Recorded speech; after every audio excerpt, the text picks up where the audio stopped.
ओम श्री परमात्मने नमः। अतः श्रीमद्भगवद्गीता अथ प्रथमो अध्यायः।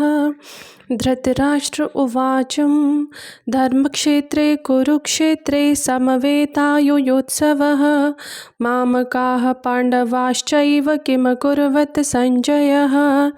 दृष्टा तु पाण्डवानीकं व्यूढं दुर्योधनस्तदा आचार्यमुपसङ्गस्य राजा वचनम् अब्रवीत्।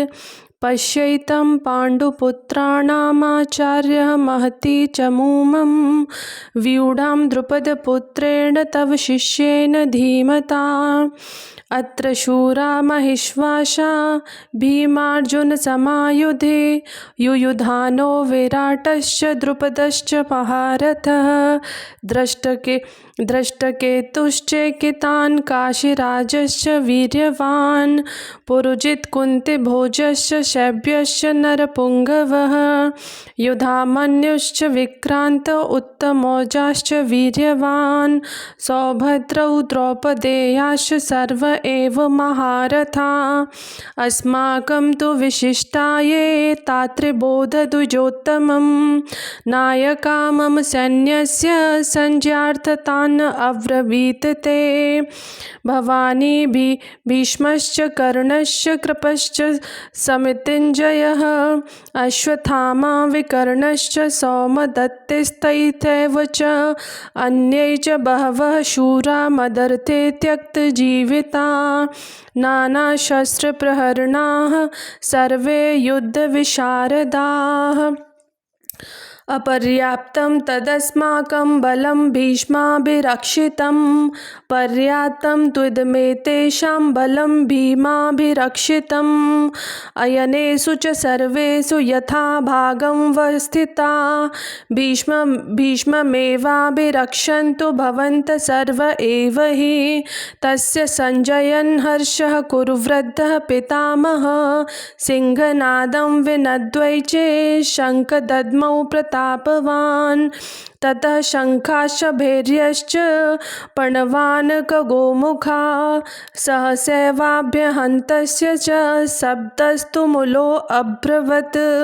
ततः श्रैतैः युक्ते महति स्यन्दने स्थितौः माधवः पाण्डवश्चैव दिव्यौः शङ्खौः प्रदत्मतु पाञ्चजन्यः ऋषिकेशो देवदत्तं धनञ्जयः पौण्ड्रदद्मौ महाशङ्खं भीमकर्माव्रकोदरः अनन्तविजयं राजा कुन्तीपुत्रो युधिष्ठिरः नकुलः सहदेवश्च सुघोषमणिपुष्पकौः काश्चयश्च परमेश्वासः शिखण्डी च महारथः धृष्टद्रुमो विराटश्च सात्विकचापराजिता द्रुपदौ द्रौपदेयाश्च सर्वशः पृथिवीपते सौभद्र महाबाहु शङ्खादद्मुख पृथक् पृथक् सघोषो धार्तराष्ट्राणां हृदयानि व्यदारयत् नभश्च पृथिवी चैव तुमुलो व्यनुनादयन्।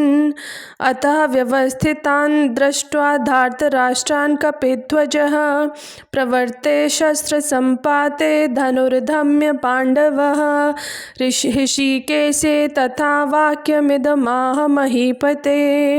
अर्जुन उवाच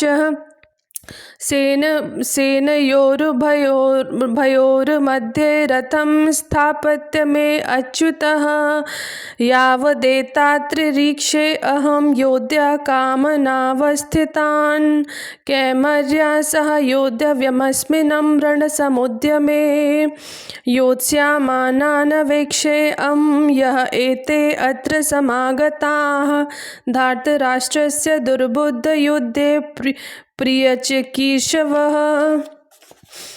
संजयः उवाच एवमुक्तो ऋषिकेशे गुणाकेशेन भारतः सेनभोरुभयोर्मध्ये स्थापयित्वा रथोत्तमं भीष्मद्रोणप्रमुखतः सर्वेषां च महीक्षिताम् उवाच पार्थ पश्चैतान् समवेतान् कुरुनितिः तत्र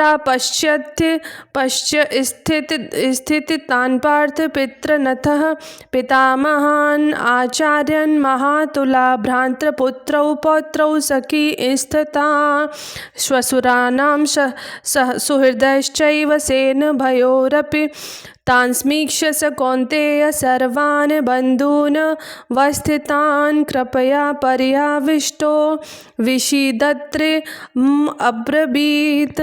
अर्जुनम् उवाच दृष्टेमं स्वजनं कृष्णं युयुत्सः समुपस्थितं सीदन्ति मम गात्राणि मुखं च परिशुष्यति वेपत्युश्च शरीरे मे रोहमर्षं जायते गाण्डीवं स्त्रंसते हस्ताक्त्वैक्षैव परिदाह्यते न च शक्नोम्य वस्थातुं भ्रमतीव च मे मनः निमित्तानि च पश्यामि विपरीतानि केशवः न च श्रेयो अनुपश्यामि हत्वा स्वजनं माहवे न काङ्क्षे विजयं कृष्णं न च राज्यं सुखानि च किनो राज्यं गोविन्दं किं भोगै जीवितेन वा येषामर्थे काङ्क्षितं नो राज्यं भोगा सुखानि च त इमे अवस्थिता युद्धे प्राणात् त्यक्त्वा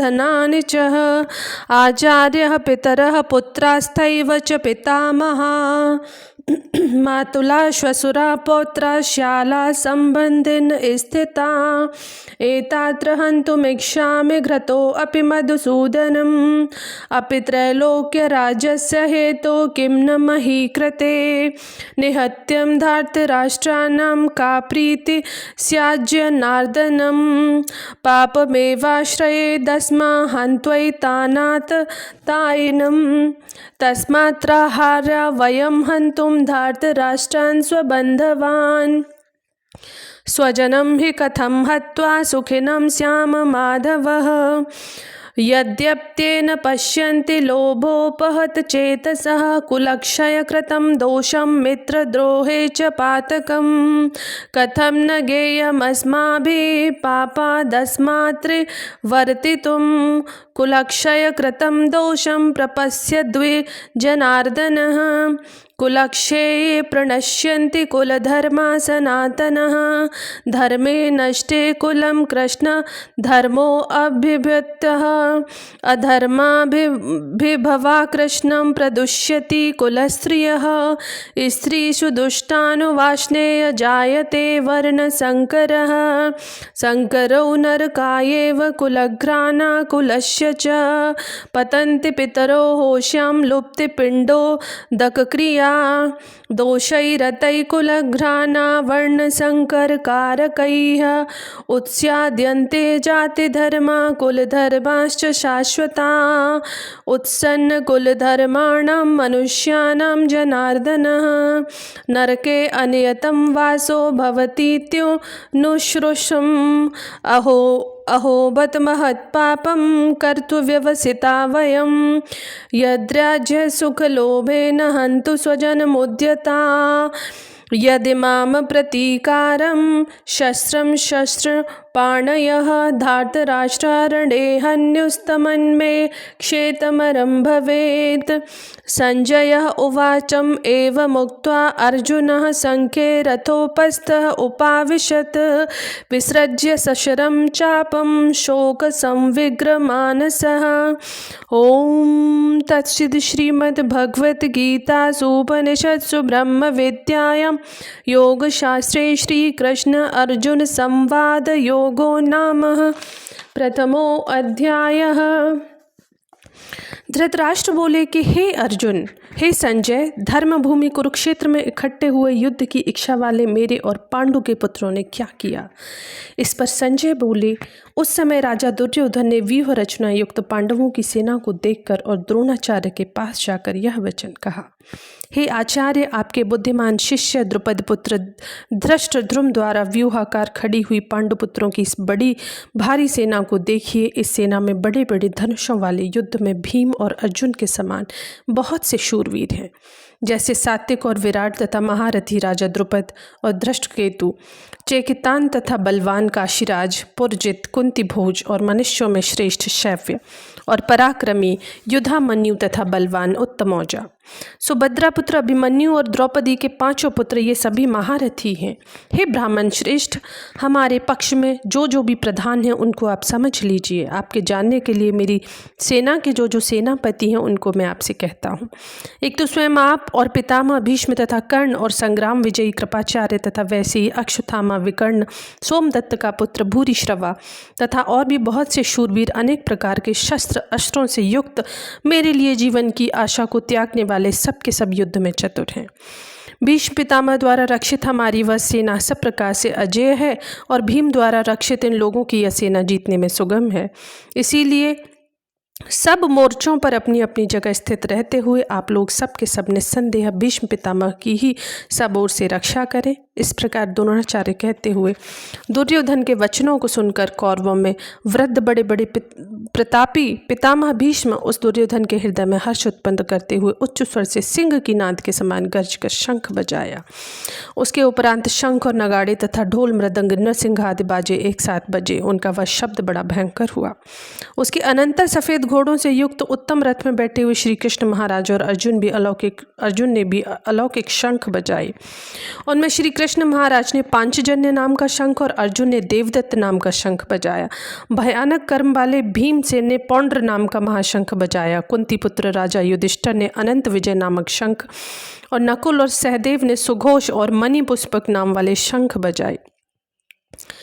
श्रेष्ठ धनुष वाले काशीराज और महारथी शिखंडी और धृष्टद्युम्न तथा राजा विराट और अजय सात्विक तथा राजा द्रुपद और द्रौपदी के 5 पुत्र और बड़ी भुजा वाले सुभद्रा पुत्र अभिमन्यु, इन सब ने हे राजन अलग अलग शंख बजाए और उस भयानक शब्द ने आकाश और पृथ्वी को भी शब्दायमान करते हुए धृतराष्ट्र के पुत्रों के हृदय को विदीर्ण कर दिया। हे राजन, उसके उपरांत कपिध्वज अर्जुन ने खड़े हुए धृतराष्ट्र पुत्रों को देखकर उस शस्त्र चलने की तैयारी के समय धनुष उठाकर ऋषि के श्री कृष्ण महाराज से यह वचन कहा कि हे अच्युत, मेरे रथ को दोनों सेनाओं के बीच में खड़ा करिए, जब तक मैं स्थित हुए युद्ध की कामना वालों को अच्छी प्रकार देख लूं। इस युद्ध रूप व्यापार में मुझे किन किन के साथ युद्ध करना योग्य है। दुर्बुद्धि दुर्योधन का युद्ध में कल्याण चाहने वाले जो ये राजा लोग इस सेना में आए हैं उन युद्ध करने वालों को मैं देखूंगा। संजय बोले, हे धृतराष्ट्र, अर्जुन द्वारा इस प्रकार कहे हुए महाराज श्री कृष्णचंद्र ने दोनों सेनाओं के बीच में भीष्म और द्रोणाचार्य के सामने और संपूर्ण राजाओं के सामने उत्तम रथ को खड़ा करके ऐसे कहा कि हे पार्थ, इन इकट्ठे हुए कौरवों को देख। उसके उपरांत प्रथापुत्र अर्जुन ने उन दोनों ही सेनाओं में स्थित हुए पिता के भाइयों, पितामहों, आचार्यों को, मामाओं को, भाइयों को, पुत्रों को, पौत्रों को, मित्रों को, ससुरों को, सुहृदयों को देखा। इस प्रकार उन खड़े हुए संपूर्ण बंधुओं को देखकर वे अत्यंत करुणा से युक्त हुए। कुंती पुत्र अर्जुन शोक करते हुए यह वचन बोले, हे कृष्ण, इस युद्ध की इच्छा वाले खड़े हुए स्वजन समुदाय को देखकर मेरे अंग शिथिल हुए जाते हैं, मुख भी सूखा जाता है, मेरे शरीर में कंप तथा रोमांच होता है तथा हाथ से गांडीव धनुष गिरता है और त्वचा भी बहुत जलती है। मेरा मन भ्रमित सा हो रहा है, इसीलिए मैं खड़ा रहने में भी समर्थ नहीं हूँ। हे केशव, लक्षणों को भी विपरीत ही देखता हूँ, युद्ध में अपने कुल को मारकर कल्याण भी नहीं देखता। हे कृष्ण, मैं विजय नहीं चाहता और राज्य तथा सुखों को भी नहीं चाहता। हे गोविंद, हमें राज्य से क्या प्रयोजन है अथवा भोगों से और जीवन से भी क्या ही प्रयोजन है, क्योंकि हमें जिनके लिए राज्य भोग और सुखादि की इच्छा है वे ही यह सब धन और जीवन की आशा को त्याग कर युद्ध में खड़े हैं, जो कि गुरुजन, ताऊ, चाचे, लड़के और वैसे ही दादा, मामा, ससुर, पोते, साले संबंधी लोग हैं।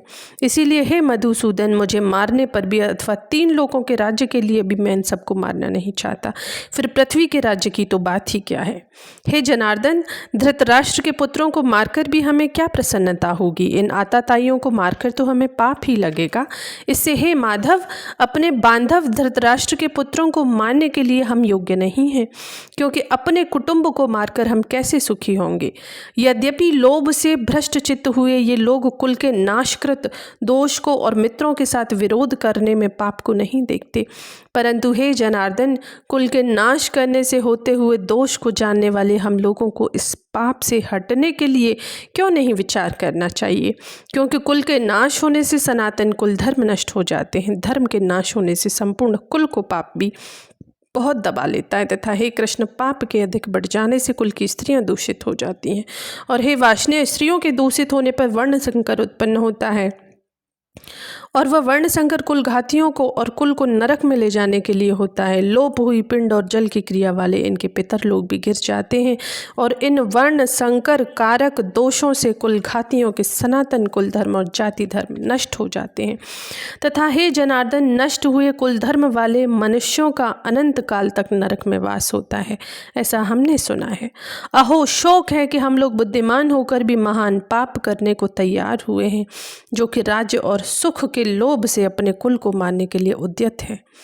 यदि मुझे शस्त्र रहित न सामना करने वालों को शस्त्रधारी धृतराष्ट्र के पुत्र रण में मारे तो वह मारना भी मेरे लिए अति कल्याणकारक होगा। संजय बोले, रणभूमि में शोक से उद्विग्न मन वाले अर्जुन इस प्रकार कहकर बाण सहित धनुष को त्याग कर रथ के पिछले भाग में बैठ गए।